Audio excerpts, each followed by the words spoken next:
Welcome to worshiptutorials.com. We're so glad that you've joined us today. And Bradford, we haven't played every single acoustic guitar. No, far from it. In the world. Far from it. But I think I can say without hesitation, I know you can too, that I have never played a guitar that made me feel things. Sentence. Oh, okay. Never played one before. I've never played a guitar that felt, sounded, everything.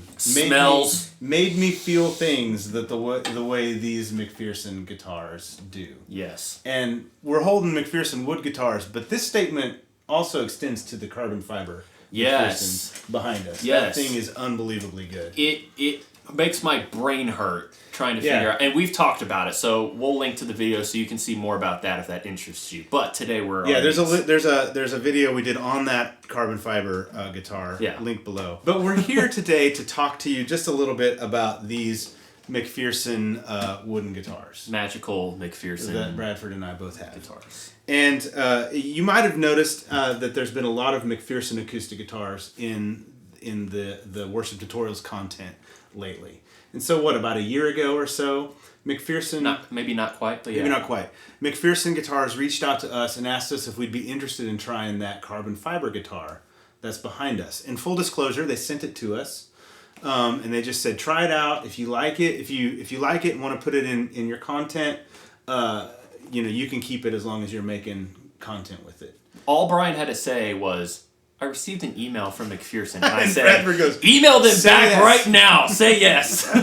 Yeah, so they sent us that carbon fiber, and we were legit blown away by how good it sounds. Yeah, not lying. This isn't hyperbole. Yeah. It's incredible. And at this point, we've made videos that compare it to other guitars, and in this video, you're going to see a comparison of all the acoustic guitars that we have currently in-house, except for one. That is an old guitar of mine that's more of a sentimental thing for me.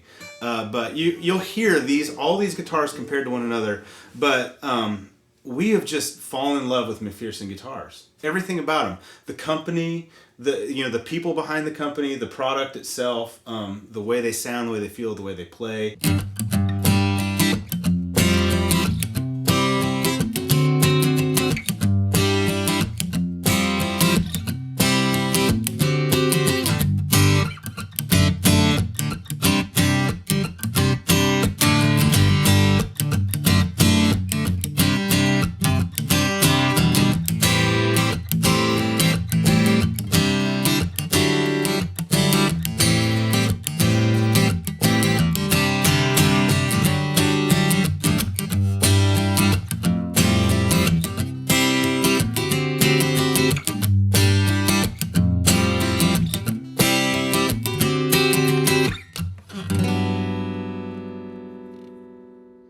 So now Bradford and I purchased these wooden guitars. They weren't given to us. We've had a few questions about that. We purchased it through the McPherson Artist Agreement.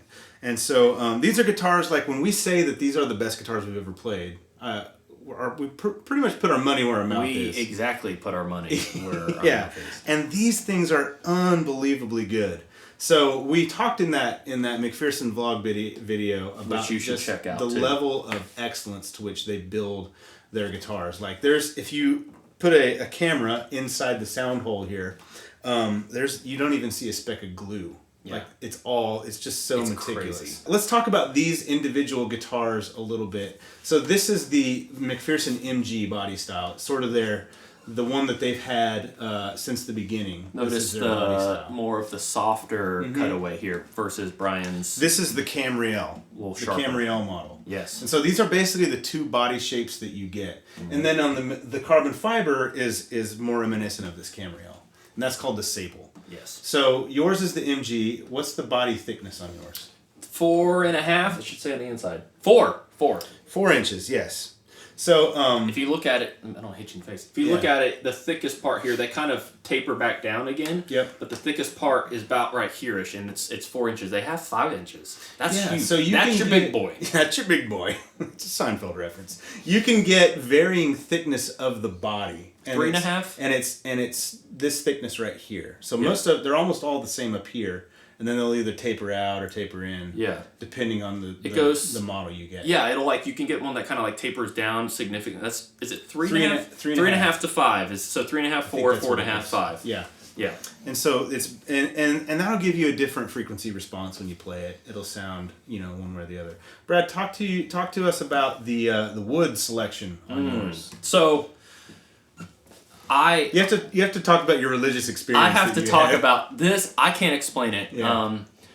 I love Star Wars. Yeah. And there's something about certain things of nature, certain views of nature that I've seen growing up that have made me just like images that like I need to go there before I die. And so back in January of this year, 2019, I got to go to California. Yeah. And I had randomly had a few hours, like 4 hours. So I hopped in my rental. It was a Mustang GT. I barely fit in that thing. But I hopped in that thing and I rode up the mountains in California and I got to see redwoods for the first time. To the redwoods. Yep. And it was incredible. I can't explain why, but it's just... why did you mention Star Wars? Because the Ewoks. That's where it was Indoor was it was more... in the redwoods in California. It was more like the southern part of the redwood forest and all. But it was close enough because I couldn't get down there. Mm-hmm. So... I've known for several years that McPherson makes guitars out of redwoods. It's an option you have. There are a lot of options. I think most people might see this and assume it's cedar. Yeah, it kind of has that look. Mm-hmm. But this is redwood. Yeah. So when we got there, we started talking to redwoods. California redwoods. California. The Californians. Okay. When we got there, I told Joshua right away. I said, I need to play some. I was thinking it'd be like hard to maybe we have one or two. Yeah. It's one of their most popular options. So they had a handful. Mm-hmm. And so I got to play a lot. Now, I love the way this thing looks. Mm-hmm. I love it. This is highly figured Bubinga. Bubinga. That's fun to say. Back and sides. On the back and side. And then this is an ebony ebony binding. Ebony binding and an ebony fretboard and all that. And an ebony not a veneer, it's ebony cap on and an ebony cap on the headstock.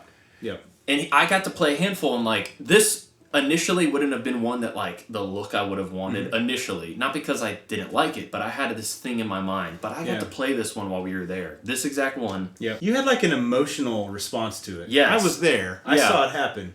And Josh was like, he's gonna need to leave with this guitar. Yes. Yes. I like it, the feel, the sound. There's something about, and this really does go for any and all McPhersons. Yeah. The sound of a McPherson. They vary slightly. Brian's got a little more of a mid hump in his than mine does. But the sound of them is just so balanced and crisp and pure and articulate. I just couldn't get over very it. Very 3-dimensional. Yeah.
After all the other ones I played, they were all great, but this one just spoke to me. Right. And here's the answer. Why did I pick this guitar? It spoke to me. I've never felt that before. Yeah, that's a good point. When you're shopping for a guitar, sometimes you might have a model that you just know, I want a Telecaster and Fender, Yeah, but every once in a while in your life as a guitar player, you will run across a guitar that just speaks to you.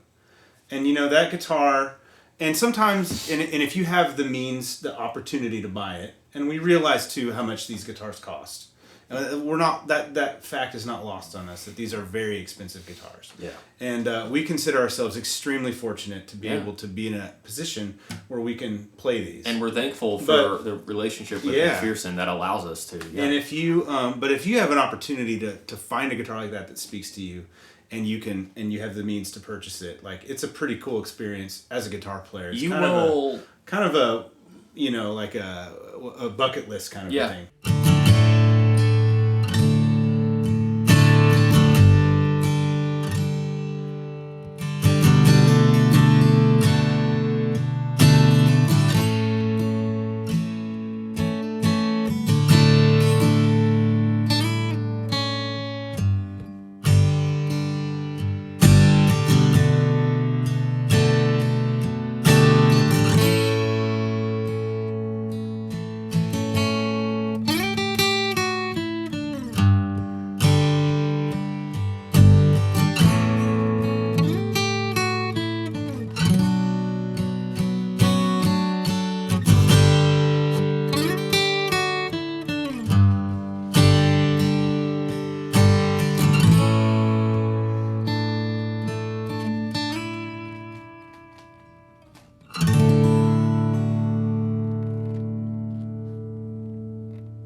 Now mine is a McPherson, like we said earlier, a Camrielle model. So it's a little bit smaller, but hold yours up right next to mine. You can see that this one is just a bigger guitar in general. Yeah, it's a little wider. And mine, this one has a little bit more of a petite, I guess, if you will, waist to it. And but I have learned about myself that I kind of like smaller bodied guitars.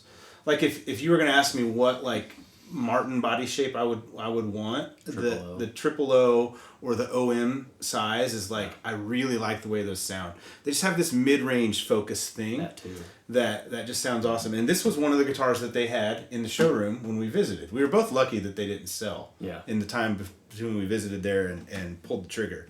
But I played this, and it was sort of the same experience. This is a Rosewood top. This is a Redwood top, East Indian Rosewood back and sides, Koa binding along the side. So if you see this, like most of the time when you see black or white binding on an acoustic guitar, it's plastic, right? Like even my Martin D35, which is a very high-end Martin guitar, it's plastic binding, and that's very common. But McPherson uses all wood bindings on their guitar. It's nuts. So this is dark, it's black, but it's just Koa. It's ebony. Ebony. This one's Koa. And they don't stain it. Like, that is the color of that wood. They were telling us that they choose not to stain woods. A lot of guitar manufacturers, like the fretboard, what material is your fretboard? Is it ebony? Ebony. Yeah, see, both of these are ebony fretboards, and they look pretty much black. And a lot of times with like lower quality ebony, it's a lot lighter in color, and manufacturers will stain it to look black, which is totally fine. Like that Gretsch, I have a Gretsch Projet right there. It has an ebony board and it looks the same, but it very well may be stained to look that way. It may not. You never know. But McPherson doesn't do that. So this is a Redwood top, Rosewood back and side, Koa binding. Koa, like all the accents are Koa, and it's flamed. It looks awesome. Like the binding up the fretboard is Koa, and when you look, pretty nuts. When I look down on it, all you just see is this like flamed Koa. It's pretty intense. It's pretty awesome. Yeah. And then the back of the headstock is ebony, and this is ebony as well, I think, on the top. Yeah, it doesn't look like rosewood. And you can see some of the grain on it there. Yeah, as well. So and this one has the open back tuners on the back. I think they're Waverly tuners. Yeah, these are Waverly tuners. These are not. Those are Schaller. Schaller. Yeah. But they just use the best of everything available to them. And these are handmade by like two guys. Like completely. Front, start to finish, it takes they say like 6 to 9 months to build a guitar. Mm-hmm. And then they let it sit for 3 months before they will even ship it. Yeah. So it all settles in.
So we've talked a lot about that carbon fiber guitar and the benefits of carbon fiber, and some of that stuff it exists in these wood guitars as well.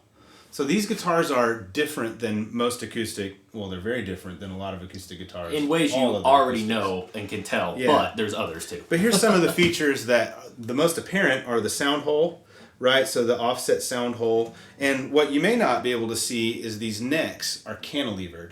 So that means they don't, kind of like Gretsch electric guitars have that, where the neck sits on top of the, am I making you nervous by holding this up with one hand? Kind of, a little bit. I'm making me nervous too. All right, so the neck sits on top of the body and doesn't touch. So there's no hole here. there.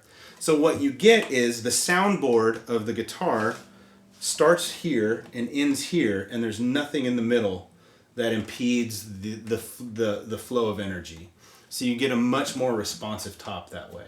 So most guitars, the soundboard will start here and it hits the sound hole right here in the middle, and that pretty much stops all the energy.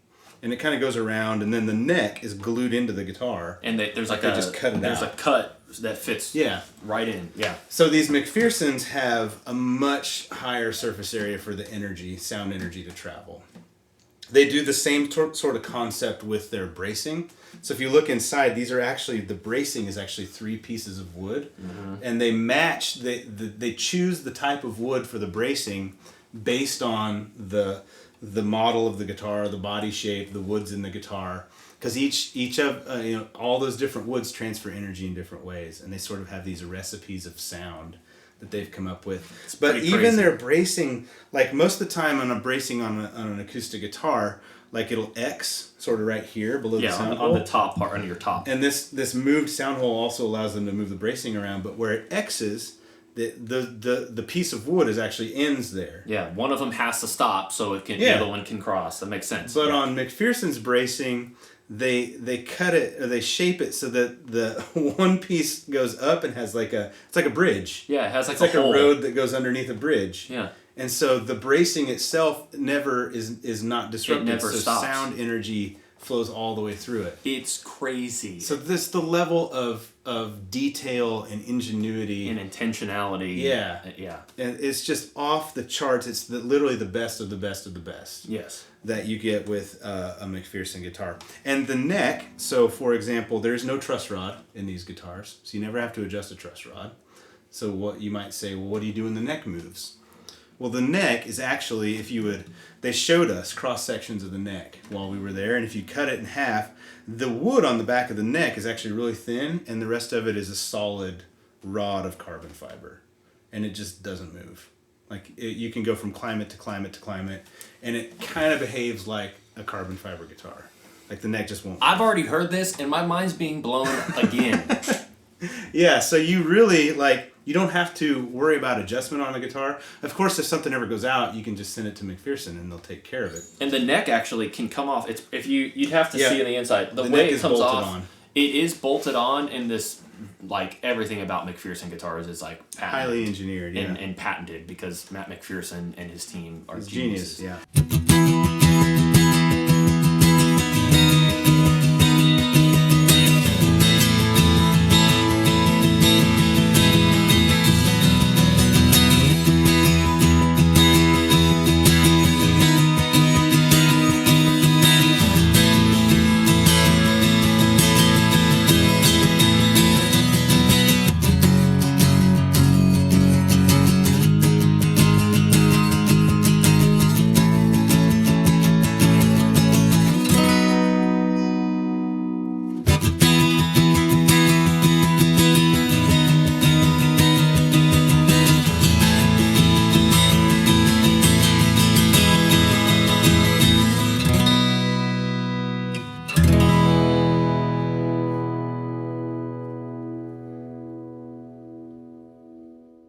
So if you want the playability to be different, so you can't do a setup on this guitar like you would another brand of acoustic. There's no truss rod. So they give you different saddles that they custom make for each guitar. You get a low action saddle, a medium action saddle, and a high action saddle. Again. And each one is perfectly intonated and set up just for that individual guitar. In fact, the saddles on the bottom of them, handwritten, are the serial numbers for the guitars that they go with.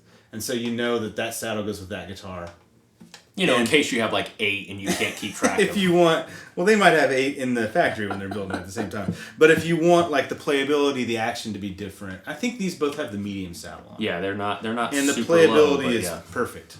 You know, it's like intonation is perfect. If you go with a wood guitar from McPherson, you also get the option of whatever pickup you want. They do work with LR Baggs, and they have an LR Baggs Element pickup that Baggs makes for them. And so that's sort of the standard option. But Bradford and I are both big fans of the Die Hard LR Baggs Anthem pickup system. So they did put an Anthem SL in both of our guitars, and you can see that here. Yeah. And the I think the reason they went with the SL is because of the this sound hole is not standard, like not a round sound hole like most acoustics, and so I think the smaller control layout of the SL fit. But the Anthem SL is the same thing as the regular Anthem. It just has less controls. Yeah. One thing we wanted to do as well is just to A/B these guitars to the Martin guitars that I own. I have a Martin, A, B, C, D, E, F. Yeah, we did. I have a Martin D35. That is a very special guitar for me for a couple reasons. It has a lot of history and sentimental value for me, and it's from 05 or 06, so it's getting up there in age. It's about 14, 15 years old, and the top on it, you'll see in the video, the top is starting to like kind of get orange, which I really love about older guitars. And the older an acoustic guitar is, the better it sounds, especially the more you play it, because the wood just opens up. Mm-hmm. That's why old vintage guitars are highly sought after. We set up the shot, and we played I played exactly the same thing on all these guitars. So you're going to hear both of these wood guitars, the carbon fiber guitar, my D35, which is an 05 D35 standard, and my Martin CEO7, which is a Gibson 00 style guitar by Martin. It's a really, really awesome guitar. It is. And I think the takeaway is, I don't want to say anything negative about. Obviously I love those Martins because I own them. Yeah. But when you play, Brad made a comment like while I was doing. He's like, "Boy, this is interesting to stand here," because you were behind the camera. I was like, behind you guys. Could hear in the room the distinct difference back to back of all those guitars, and it's really hard to capture it on a microphone. Yeah. Just understand that too. But yeah, the movement of air and like the way it it's different. The thing about these McPhersons that the Martins lacked, in our opinion, was how three-dimensional they sounded. Like the Martins sounded like they both have a really, really unique and really great voice. Mm-hmm. Both of those Martin guitars do, and they're iconic guitars. I mean, Johnny Cash played a D35. You know, he's no slouch. So, but these just seem to have a depth and a richness and a three-dimensionality to them that the Martin guitars didn't have.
So these are our dream guitars. We found them.